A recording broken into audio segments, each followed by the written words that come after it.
So when you talk about 2020, you're definitely talking about Stranger Things, of course. And speaking of Stranger Things, today's beer, Friends Don't Lie. We want to send it over to Paul and Emily Slayton of Skeleton Key Brewing. You guys have done today's beer. Happy New Year, first of all. And we have to let everybody know you're not wearing masks, but you are married, so it's okay. We're all good with that. Constantly in the same bubble. And constantly For 12 years. Yes. So we're drinking the beer now. This is a great, perfect example of a pale ale. Tell us about this beer. It's probably one of our most popular beers that we do. It's definitely our most popular pale ale. We've been doing it almost since the beginning, since we opened up. Yeah, it was one of the first beers that we did that really just connected with people. So it's done entirely with Centennial hops. So very sort of a grapefruit pithy citrusiness to it. The name is inspired by Stranger Things. The malt that we use in it is from Indiana, so we're really committing to the trope. I don't know, what else would you say about it? The artwork on the can is done by my brother-in-law, my sister's husband, Matt Panetti, who is an amazing artist. He does all of our label art. Most of our label art. Yeah. It's pretty kick-ass. No, it is. It's one of our house favorites too. I mean, us and our employees, everybody, that's one of our favorite beers. Whenever we get a fresh batch, it's honestly one of the things we look the most forward to. There's nothing like a nice, cold, fresh glass of Friends Don't Lie. What would you consider the difference between a pale ale and an IPA for folks that don't know? Oh, well, I would say that especially the way that we do IPAs, it's just, you think of an IPA as just being that hop presence is a little bit more over the top, so you get more bitterness. This has more of a distinct balance between the malt and the hops. So you get the hops on, especially on this one, a little more on the nose, but the malt is there to balance it out. With an IPA, you tend to think and expect it to be more hop forward. Yeah, you guys do a great example of this beer. Now, all the breweries, as people know, have been really kind of local. You guys are right down Main Street, right in Woodridge. You've got a great spot over there. What do you guys got going on, especially during COVID? But let's talk about moving past COVID, and we're going to be optimistic. What do you guys got happening over there? We've been focusing a lot this past year on to-go stuff heavily. I mean, we have a small patio. Our patio isn't, it's not ideal, especially as the winter months are creeping in. But we do our best to keep people comfortable out there.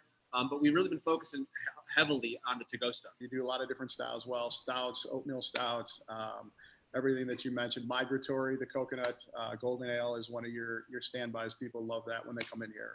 Now, we'll be doing another batch of that soon too. I already had somebody ask me today, hey, are you canning Migratory with the next run? And I'm like, weirdly enough, we are not. Normally we can that as frequently as possible, but our next canning run we'll be getting back to Migratory. We'll bring it back in January. Yeah. We'll bring it back this month. So. That is by far the most requested beer here from you guys. I can tell you that. And here. Yeah. Now, that. It's so unique. That's the best part. It's nobody's really doing that style, and it's so good. It's so approachable. It's great for the novice beer drinker. It's great for somebody that really likes something different and something nuanced with the coconut that you guys put in there. I can't drive by your place without seeing a lot of construction stuff going on. What do you guys got happening over there? We are just wrapping up on our expansion. The most poorly timed expansion ever. I don't even know how many times I've said people are like, you're expanding this year, and it's like, well, we did sign a lease the week before lockdown happened, so we were basically, we were like, well, it's sink or swim, and we were like, fuck it, we are going to go forward with this and make it as awesome as we can, and we have been busting our asses over the last 9 months to do so. Yeah. And it's finally getting to the point where it's near completion. Doesn't mean we can have people indoors just yet, but it's very exciting. You're not ready to show it off yet. I'll tell you though, you've had to clean off nose and handprints. That's been from me. So I'm apologizing for that, because you can sit outside and look in the window. That window is seeing a lot of action out there. Yes, it sure it has. It's right off the road there. Last question I'm going to ask, and I really love when I go to you guys have really committed to live music over there too. So when things get back to normal, why did you guys kind of go down that path, and why have you really committed to that? It's so funny. When we first I remember when we first opened up in our grand opening, we're like, we need to have some live music for our grand opening. It's a grand opening. We want to have a party. Dan Peters was his name. Dan Peters. Friends with Dan on Facebook still, actually. And I see him, he, like most musicians these days, it's not like he gets to play out a lot, but we found Dan and we're like, let's do some live music. We realized opening night, it's like, well, shit, the way that our tap room is set up, we can set musicians up on the other side of the half wall in the actual brew house area and not lose any real estate in our tap room.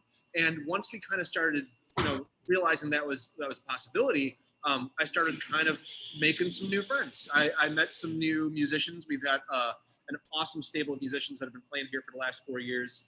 I miss them all insanely because they're friends of mine and I don't get to see them anymore at this point. But people like Cheryl Rohde and JD Kostick and the Dosman and Matt Alfano, all these great Billy Denton.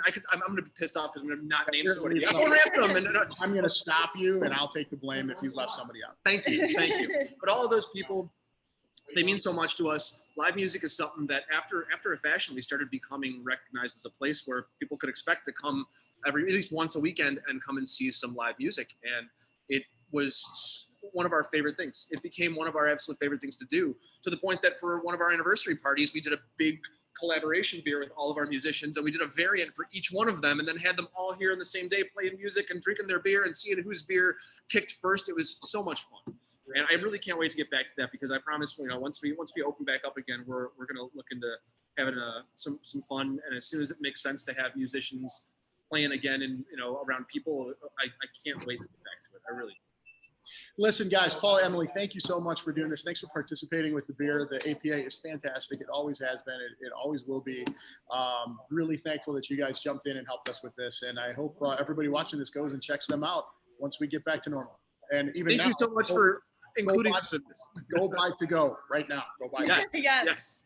Thank you, Eric. Thanks, guys. Have a great day, bud. Cheers.